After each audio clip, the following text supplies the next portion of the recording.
إنا نحن نحيي الموتى ونكتب ما قدموا وآثارهم وكل شيء أحصيناه في إمام مبين تكبير تكبير تكبير। আমরা উগান্ডাকে নিয়ে ট্রল করতে পছন্দ করি, অনেক তরুণরা বিশেষ করে, কিন্তু উগান্ডায় আসলে অনেক কিছুই আছে যেটা আমাদের জ্ঞানের খোরাক যোগায়, যেটা আমাদের ভাবনার খোরাক যোগায়। ইখওয়াতি ফিল্লাহ, নাহনু ইখওয়াতুকুম মিন বাংলাদেশ, জিনাকুম লিনাজুরাকুম ওয়া নাশুফাকুম।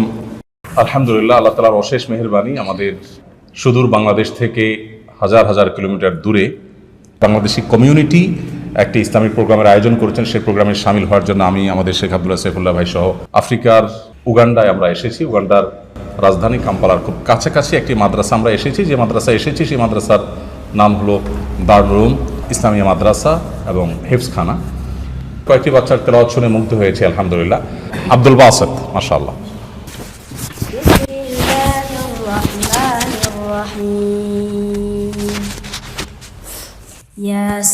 ياسين والقرآن الحكيم إنك لمن المرسلين على صراط مستقيم تنزيل العزيز الرحيم لتنذر قوما ما أنذر آباؤهم فهم غافلون لقد حق القول على أكثرهم فهم لا يؤمنون إنا جعلنا في أعناقهم أغلالا فهي إلى الأذقان فهم مقمحون وجعلنا من بين أيديهم سدا ومن خلفهم سدا فأغشيناهم فهم لا يبصرون وسواء عليهم أأنذرتهم أم لم تنذرهم لا يؤمنون إنما تنذر من اتبع الذكر وخشي الرحمن بالغيب فبشره بمغفرة وأجر كريم إنا نحن نحيي الموتى ونكتب ما قدموا وآثارهم وكل شيء أحصيناه في إمام مبين ما شاء الله تكبير تكبير تكبير ما شاء الله الله يزيدك. نحمد الله سبحانه وتعالى الذي أنعم علينا نعمة الضيوف فنرحب بهم جميعا على مرحبا أهلا وقد كنتم أهلا لآلف ألف من أنا مرحب أهلا. جزاكم الله خير، جزاكم الله خير. لما دخلنا في أفريقيا وفي أوغندا وفي كينيا كنا نشعر بأننا دخلنا في دولة ليست دولتنا، لكن لما دخلنا هناك شعرنا كأننا دخلنا في بلادنا في إخوتنا في أهلنا. এই মাদ্রাসা প্রতিষ্ঠিত হয়েছে 2014-তে এবং 11 বছরে এই মাদ্রাসা থেকে শতাধিক হাফেজ হিফজ সম্পন্ন করেছে। 11 বছরের মধ্যে শতাধিক হাফেজ হিফজ সম্পন্ন করাটা খুব চমৎকৃত হওয়ার মতো বিষয়, সাধারণ কোনো বিষয় না। আমাদের দেশে এত বেশি গ্রোথ আসলে মাদ্রাসাগুলোতে আমাদের দেশে পাওয়া যায় না সচরাচর। এবং এখানে 250 স্টুডেন্ট মাদ্রাসার। এখন মাদ্রাসা বন্ধ, সেজন্য এখানে 60-70 জন ছাত্র মাদ্রাসা উপস্থিত আছেন। ওলামা ইকরাম যারা আছেন, পরিচালনা করছেন, তাদের কেউ কেউ মদিনা ইউনিভার্সিটি থেকে পড়াশোনা করেছেন, কেউ কেউ আরও বিভিন্ন দেশ থেকে পড়াশোনা করে এসেছেন। আমাদের যে ভাই আমাদের সাথে কথা বলছেন, তিনি এখানে জন্মগ্রহণ করেছেন, এটাই তার গ্রাম, এটাই তার জন্মস্থান, এখানে এই দিনী প্রতিষ্ঠান তিনি গড়ে তুলেছেন। এরকম আরও বহু দিনী প্রতিষ্ঠান এখানে আছে আলহামদুলিল্লাহ, যেটা হয়তো আমরা অনেকে জানি না। এখানে দাওয়াতি কাজের অবারিত সম্ভাবনা আছে, এখানে বিভিন্নভাবে আমরা সেবামূলক দাওয়াতি কাজ যার যার জায়গায় সাধ্য মোতাবেক আমরা করতে পারি সেই সুযোগটা এখানে আছে আলহামদুলিল্লাহ। أعوذ بالله من الشيطان الرجيم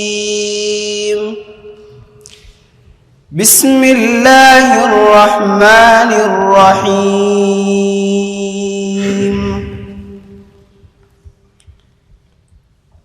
الذين جعلوا القرآن عضين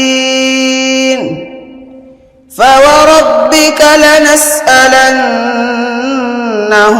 أجمعين عما كانوا يعملون فاصدع بما تؤمر وأعرض عن المشركين إنا كفيناك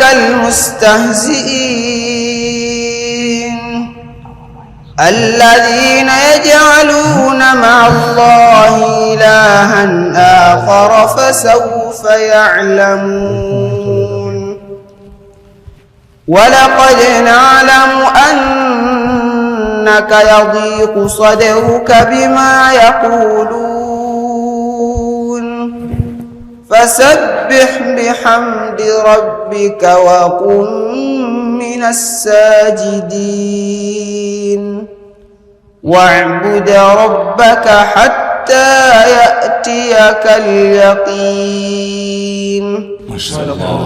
إخواتي في الله نحن إخوتكم من بنغلاديش جئناكم لنزوركم ونشوفكم لابد عليكم أن تكونوا علماء متميزين ودعاة بارزين على رأسكم هم عظيم ألا وهو الدعوة إلى الله سبحانه وتعالى الدعوة إلى التوحيد والسنة في أنحاء أفريقيا بل في أنحاء العالم كلها إن شاء الله. naga musanyufu nnyo era basanyufu okubeera nga babadde bawulira Uganda bawulira bulungi abantu abasoma ekitabo kya Allah basoma eddiini abasoma ilmu naye nga tebafunanga chance basinkanako nakubalaba naye ne bagamba nti lwaliro Allah basobozesezza babeera nga babalabyeko qulu alhamdulillah mashallah. আল্লাহর মেহেরবানিতে আমরা এখানে এসে যেটা দেখেছি এখানে মানুষের মধ্যে ডিসিপ্লিন কোনো ক্ষেত্রে কোনো সেক্টরে আমাদের দেশের চাইতে অনেক সুন্দর চোখে পড়ার মতো। যেমন দীর্ঘ জ্যামের মধ্যে বসে থাকলেও সবাই চুপচাপ বসে থাকছে, হর্ন বাজাবাজি করছে না, ডিসিপ্লিন খুব মেনটেন করে রাস্তাঘাটে চলছে, সব জায়গায় চলছে, এয়ারপোর্ট থেকে নিয়ে প্রত্যেকটা জায়গায় আমরা দেখেছি যে তুলনামূলক পাবলিক প্লেসগুলোতে মানুষ অনেক বেশি ডিসিপ্লিন মেনটেন করে চলছে। নেগেটিভ অনেক দিক থাকতে পারে কিন্তু পজিটিভ এই জিনিসগুলো আমাদের চোখে পড়েছে।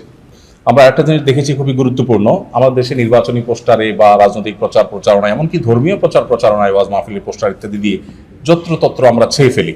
এখানে আমরা দেখেছি যে সামনে নির্বাচন, যারা ইলেকশন করবেন তারা তাদের ছবি সম্বলিত পোস্টার নির্দিষ্ট জায়গায় তারা সেটে রাখছেন এবং খুবই গোছানো এবং ওয়েল প্ল্যানেড, সোজা কথা, যেটা মুগ্ধ করবার মতো।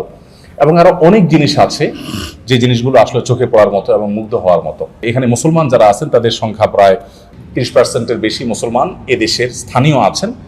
আমাদের যে ভাই আমাদের সাথে কথা বলছেন তিনি এখানে জন্মগ্রহণ করেছেন, এটাই তার গ্রাম, এটাই তার জন্মস্থান।